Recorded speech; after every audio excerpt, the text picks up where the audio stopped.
Meanwhile, a missing American found in Syria has been turned over to U.S. forces. Travis Timmerman from Missouri says he was kept in prison for months after entering Syria illegally. He was found Monday. Jen Sullivan looks at Timmerman's journey home and how the U.S. government is trying to find other missing Americans in Syria.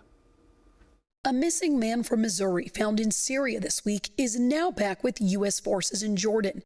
These photos taken of Travis Timmerman after being freed.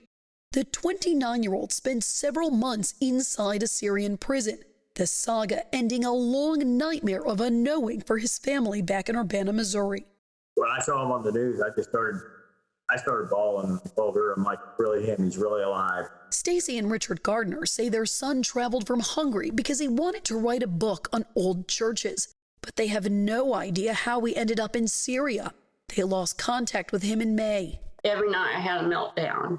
Timmerman told CBS he traveled to Lebanon, then crossed into Syria for spiritual purposes, but didn't have permission to enter. That's when he was imprisoned. Timmerman is one of thousands of prisoners in Syria released this week after rebels toppled the country's former president Bashar al-Assad.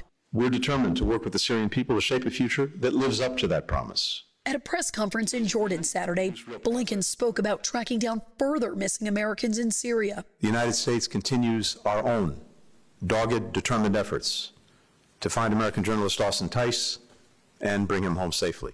As for Timmerman, it's unclear when exactly he'll be back in the U.S. His parents hadn't been able to speak with him as of Friday, but they're just relieved that he'll be coming home soon. Turned out to be a great Christmas present.